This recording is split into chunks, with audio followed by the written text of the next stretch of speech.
Hello दोस्तों, आप सभी को मेरा प्यार भरा नमस्कार। दोस्तों, आज की वीडियो में हम बात करने वाले चैट जीपीटी का अपने पढ़ाई में कैसे यूज कर सकते हैं।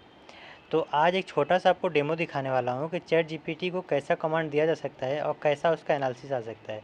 जैसा कि आज एक सिंपल सी वीडियो में आज थोड़ा सा बताने वाला हूँ कि जैसे कि मैंने चैट जीपीटी से बोला था कि I am preparing for the RRB NTPC graduate level 2025, how I can score in GK section at least 35 out of 40, tell me the detail syllabus and scoring topic, scoring subject approx, how much question asked with the subject wise based on the PYQ analysis. तो आप लोग को लगता होगा कि teacher तो बताते हैं ऐसा क्या होता है, बट हाँ, ये बात सत्य है कि टीचर बताते हैं, लेकिन यहाँ पे ऐसे एक ह्यूमन एरर हो सकता है। बस यहाँ पे मेरा दिखाने का मोटिव है कि जिससे कि जो AI है वो किस प्रकार से एनालिसिस करके बताती है और कितना हद तक सही है। तो मैंने जहाँ तक एनालिसिस करके देखा है तो लगभग 98% अगर जो आप थोड़ा भी पढ़ाई कर रहे होंगे तो PYQ में देखेंगे तो आपको भी लगेगा कि हाँ, ये सच है। PYQ जो चैट जीपीटी और AI जो बता रहा है वो सत्य है। तो चलिए शुरू करते हैं और देखते हैं कैसे क्या है। तो देखिए, मैं क्वेश्चन यहाँ पे हाईलाइट कर दिए हैं कि क्या क्वेश्चन में क्या मैंने पूछा था। ये हमने चैट जीपीटी को कमांड दिया था, उसका रिप्लाई में क्या आया था उसके बाद देखते हैं। रिप्लाई में नीचे यहाँ पे लिख सकते हैं कि okay, let's refine your strategy for the RRB NTPC graduate level general awareness section focusing on a detailed syllabus, scoring topic, subject and approximate number of question asked subject wise based on the PYQ।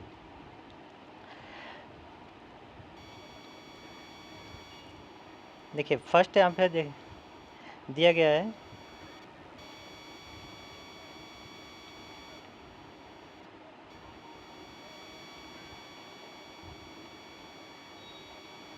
हाँ, यहाँ पे आप देखेंगे highlight वाले section में कि understand the RRB NTPC general awareness का जो सेक्शन होता है उसमें क्या क्या चीज़ें आती हैं। तो यहाँ पे नीचे यहाँ पे दे दिया भी गया है कि क्वेश्चन जो होते हैं MCQ फॉर्मेट में पूछे जाते हैं। 40 क्वेश्चन आते हैं, एक क्वेश्चन के एक ही मार्क्स आते हैं और 1/3 की माइनस मार्किंग होता है और टाइम अलॉटमेंट फिक्स नहीं होता है, बट आप 40 क्वेश्चन के लिए 10 से 12 मिनट आप दे सकते हैं। उसके बाद नीचे यहाँ पे सिलेबस दिया गया है। सिलेबस में देखिए यहाँ पे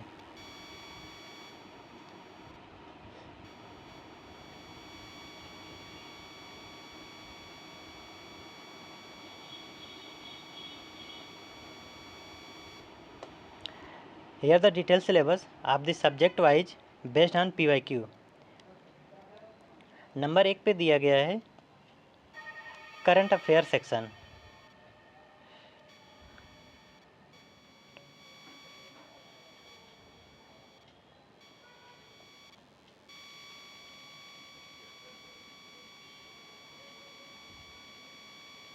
तो दोस्तों, यहाँ पे आप नीचे देख सकते हैं कि जो करंट अफेयर सेक्शन जो है यहाँ पे दिखा है, करंट अफेयर का वेटेज जो है 40 to 45% अप्रॉक्स 16 से 18 क्वेश्चन करंट अफेयर से आए। तो यहाँ पे आप लोग को लग रहा होगा करंट अफेयर से इतने ज़्यादा क्वेश्चन कैसे आ सकते हैं। तो यहाँ पे जो चैट जीपीटी का एनालिसिस है भाई, वहाँ पे इसमें दिखाया नीचे, यहाँ पे ध्यान से देखना भाई कि यहाँ पे दिया गया है, इसमें बुक्स एंड आथर को भी इसी में इंक्लूड कर लिया गया है और एक साइंस टेक को भी, साइंस तो मतलब आता ही है, बस फिर से इसमें उसको भी, स्पोर्ट को भी, मतलब करंट अफेयर भी होता है और फिर से जो स्टैटिक पोर्शन है उसको भी इसमें कंक्लूड करके चल रहा है आई थिंक। तो नंबर 1 पे देख सकते हैं कि फोकस जो एरिया है उसमें नेशनल और इंटरनेशनल जो इवेंट होते हैं उस पर, फिर से गवर्नमेंट स्कीम एंड पॉलिसी के बारे में है, economic, social media, railway related, फिर से अवार्ड्स एंड ऑनर, स्पोर्ट और इम्पॉर्टेंट डेज और उनके थीम, अपॉइंटमेंट, ये सारी चीज़ें मतलब पूछी जाती हैं। और अगला जो है जो सबसे ज़्यादा इम्पोर्टेंट है, क्रूशियल, जो रेलवे से रिलेटेड न्यूज़ जो होती हैं कि जैसे इंफ्रास्ट्रक्चर, टेक्नोलॉजी, अपॉइंटमेंट, बजट से लेकर मतलब कितना कब बजट पास हुआ, क्या क्या कहाँ का सबसे बड़ा रेलवे प्लेटफॉर्म है, ये सब चीज़ें मतलब कहाँ से अच्छी अच्छी टेक्नोलॉजी जो विकसित हुई हैं। उसके बाद दूसरा सेक्शन आता है जनरल साइंस का। जनरल साइंस के चैट जीपीटी के हिसाब से 20 से 25% लगभग 8 से 10 क्वेश्चन का वेटेज दिया गया है। इसमें तीन सब्जेक्ट है, जैसे कि बायो, फिजिक्स, केमिस्ट्री। तो बायो में देख सकते हैं कि जैसे कि सबसे ज़्यादा इम्पॉर्टेंट है human body disease and nutrition और इकोलॉजी। और फिजिक्स में law of motion, unit and measurement, light. और केमिस्ट्री में केमिकल फार्मूला, एसिड, वेस्ट और पीरियोडिक टेबल्स और बेसिक नॉलेज। ये सभी क्या जो सबसे ज़्यादा इम्पोर्टेंट है उन्हीं को चैट जीपीटी ने बताया है। फिर अगला सब्जेक्ट आता है इंडियन पॉलिटी। इंडियन पॉलिटी का वेटेज है लगभग 10 से 15%, अर्थात 4 से 6 क्वेश्चन। जैसे नंबर 1 पे आता है पॉलिटी में कॉन्स्टिट्यूशन से आप पढ़ते होंगे तो ध्यान से देखते होंगे। कॉन्स्टिट्यूशन में सबसे ज़्यादा पूछा जाता है फंडामेंटल राइट, डीपीएसपी और स्टेट पॉलिसी। फिर से पार्लियामेंट में लोकसभा, राज्यसभा और प्रेसिडेंट, वाइस प्रेसिडेंट। और फिर से जुडिशरी में सुप्रीम कोर्ट, हाई कोर्ट। और फिर से कॉन्स्टिट्यूशनल अमेंडमेंट, जो इम्पोर्टेंट अमेंडमेंट हुए हैं, जैसे 101 और भी बहुत सारे अमेंडमेंट बहुत इम्पॉर्टेंट जो हैं। फिर से पंचायती राज के बारे में है, लोकल गवर्नमेंट्स। ये सभी मतलब बहुत ज़्यादा इम्पॉर्टेंट। जैसे क्या है, इसको सिंप्लीफाई करके दिया है कि हाँ ये रेलवे के में ग्रेजुएट लेवल के हिसाब से बहुत ज़्यादा पूछी जाती हैं, उस हिसाब से सिंप्लीफाई करके दिया गया है।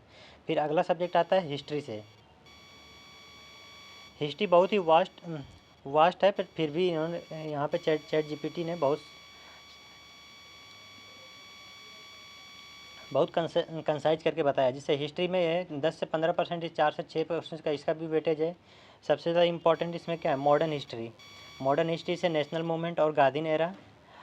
और एंशियंट हिस्ट्री से इंडस वैली सिविलाइजेशन और मौर्य एम्पायर और गुप्ता एम्पायर।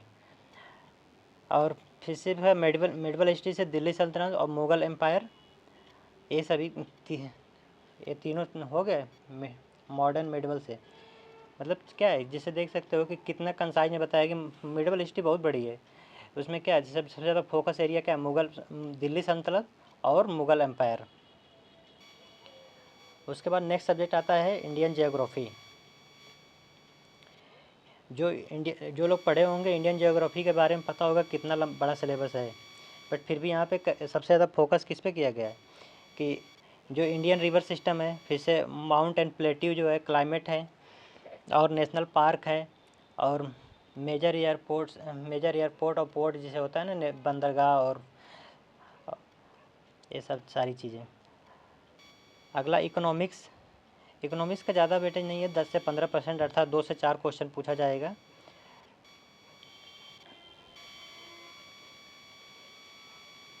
इकोनॉमिक्स का यहाँ से देख सकते हैं 5 से 10% में, अर्थात 2 से 4 क्वेश्चन।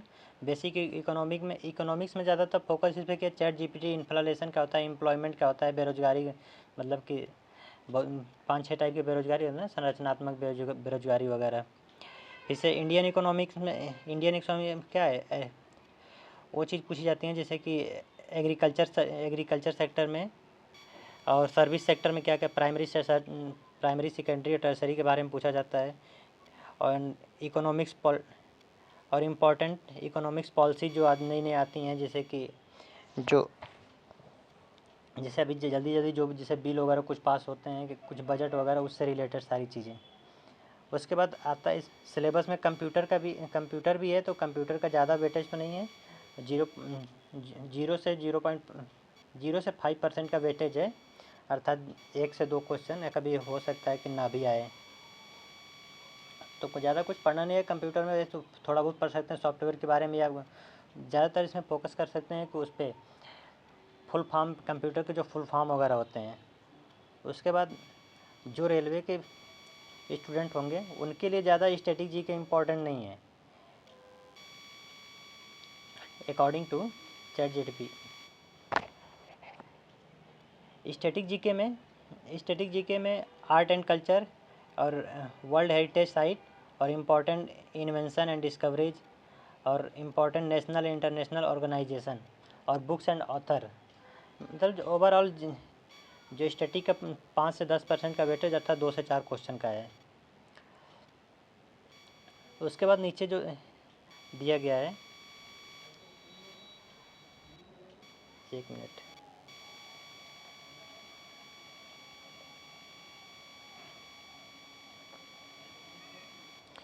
हाँ, यहाँ पे देख सकते हैं थर्ड नंबर पे दिया गया है कि strategy to score 35 plus PYQ section, PYQ drive and section, मतलब इसका क्या मतलब है कि 35 कैसे स्कोर करना, क्या क्या चीज़ें ध्यान रखना है। तो नंबर 1 में दिया है ना कि प्रायोरिटी बेस्ड क्या है, वेटेज, जो सब्जेक्ट वाइज जो वेटेज है उसको ध्यान, जैसे कि करंट अफेयर सबसे ज़्यादा है, लगभग 40 से 45% करंट अफेयर है। उसके बाद हिस्ट्री, पॉलिटी, इकोनॉमिक्स कम है, करंट अफेयर उस स्टडी जीके का पोर्शन कम है। तो उस हिसाब से अपने आप को प्रायोरिटी बेस्ड पे रखना है। अब आता है बात की करंट अफेयर जो सबसे ज़्यादा इंपॉर्टेंट, तो करंट अफेयर में क्या पूछा जाता है। तो यहाँ पे देख सकते हैं आप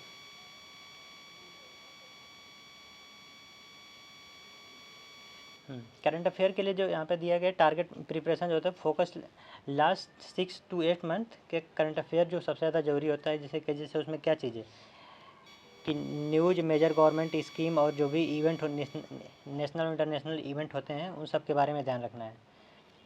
फिर से जनरल साइंस जो है, जनरल साइंस के बारे में सबसे ज़्यादा फर्स्ट बायोलॉजी को प्रायोरिटी पर रखेंगे, जैसे यहाँ पे दिया गया है।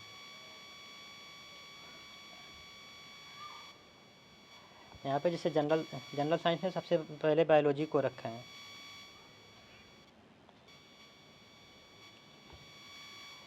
बायोलॉजी में भी पहले से बता दिया गया कि ह्यूमन डिजीज और न्यूट्रिशन के बारे में सबसे ज़्यादा फॉलो करना है। फिर से उसके बाद इंडियन पॉलिटी में फंडामेंटल राइट और डायरेक्टर प्रिंसिपल, ये सारी चीज़ें। और हिस्ट्री में भी पहले ही बता दिए हैं कि नेशनल मूवमेंट, गांधी एरा, ये सब चीज़ें। अगर जो आप चैट जीपीटी सही यूज करना जान गए तो भाई सच बता रहे हैं कि आप किसी भी टीचर से अब कुछ देखना नहीं पड़ेगा कि क्या चीज़ें किस टीचर ने बताया। जैसे यहाँ पे बेस्ट सोर्स बता दिए, फिर भी हद तक अच्छे सोर्स बताए हैं चैट जीपीटी ने। जैसे कि अभी एक चीज़ दिखाता हूँ आप लोग को। जैसे कि कोई भी बच्चा तैयारी कर रहा होगा तो उसके पास लूसेंट की जो बुक होती है स्टडी जीके के लिए सबसे बेस्ट वही बुक है अब तक। NCERT तो मतलब फिलहाल किसी बहुत कम लोग पढ़ते हैं। बाकी हिस्ट्री, साइंस और हिस्ट्री के लिए NCERT प्रेफर करने के लिए बोला इन्होंने। और फिर से और करंट अफेयर के लिए जैसे कि ग्रेड अप टेक्स्ट बुक और ओली बोर्ड पे दे सकते हैं। फिर से रेलवे रिलेटेड स्पेसिफिक अपडेट के बारे में आपको अपडेट रहना हो चाहिए। और कुछ देखिए यहाँ पे यूट्यूब चैनल बताए कहाँ से आप तैयारी कर सकते हैं। जैसे स्टडी IQ हो गया, वाईफाई हो गया, अड्डा 247 हो गया। तो ये सारी चीज़ें बता दें कि आप कहाँ से पढ़ सकते हैं। फिर नीचे और भी होगा जो आप सिर्फ इसी पर डिपेंडेंट रहना चाहते हैं। चैट जीपीटी तो पूरा फोकस किया है कि आप उसके चैट जीपीटी पे डिपेंड हो सकते हैं। जैसे कि यहाँ पे नीचे ध्यान से देख सकते हो कैसे कैसे इन्होंने डिवाइड किया। जैसे कि मॉर्निंग में 2 से 3 आवर दे सकते हैं आप किसी को करंट अफेयर, जनरल साइंस और क्विक रिवीजन कर सकते हैं। फिर से यहाँ पे आफ्टरनून के 1 से 2 घंटे ऊपर दे सकते हैं पॉलिटी के लिए, हिस्ट्री के लिए। फिर से इवनिंग में जियोग्राफी और MCQ कर सकते हैं। वीकेंड में क्या कर सकते हैं, एनालाइज और PYQ और रिवीजन कर सकते हैं। ये सारी चीज़ें मतलब बहुत अच्छा डिटेल में एनालिसिस करके दिया गया है। बस ये रहा है आपका पूरा एनालिसिस। वैसे कोई भी टीचर से अभी किसी का भी वीडियो देखे होंगे तो टीचर भी लगभग अप्रॉक्सीमेट सब यही चीज़ बताते हैं। अगर आप एक चीज़ है ना, जो मैंने कमांड दिया था, आप कभी कमांड को चेंज करेंगे। जैसे कि मैंने जो कमांड दिया था यहाँ पर देख सकते हैं ऊपर में, ये चीज़ कमांड है। कमांड को आप जो कुछ चेंज करेंगे उस हिसाब से आंसर इसका चेंज होता रहेगा। जैसे कि मैंने बोला था 35 टारगेट करके वीडियो बना, मतलब कि मुझे आंसर चाहिए तो उसने 35 पे टारगेट करके दिया है। अगर जो आपको चाहिए कि नहीं मुझे और ज़्यादा नंबर चाहिए तो उस हिसाब से और जो जैसे मैंने कमांड दिया था कि स्कोरिंग सब्जेक्ट भी बताना है तो मैं फिर से कितना वेटेज है सब्जेक्ट वाइज, तो वो सारी चीज़ें कमांड पे डिपेंड करता है। तो ये सब चीज़ें धीरे धीरे सीखने से आपको पता भी चल सकती हैं। बाकी आप 100% रियलाई कर सकते हैं चैट जीपीटी पे, क्योंकि टीचर भी एक एनालिसिस करते हैं कि मे भी ह्यूमन एरर हो सकता है, लेकिन यहाँ पे क्या है AI है, एरर का चांसेस कम है। PYQ का जो एनालिसिस है वो सबसे अच्छा चैट जीपीटी दे सकता है। तो इसलिए भी फोकस। और कैसा लगा वीडियो ज़रूर बताना है दोस्तों। अब वीडियो अच्छी लगे तो ज़रूर किसी के पास शेयर, एक लोग के पास शेयर ज़रूर करना भाई। Thank you.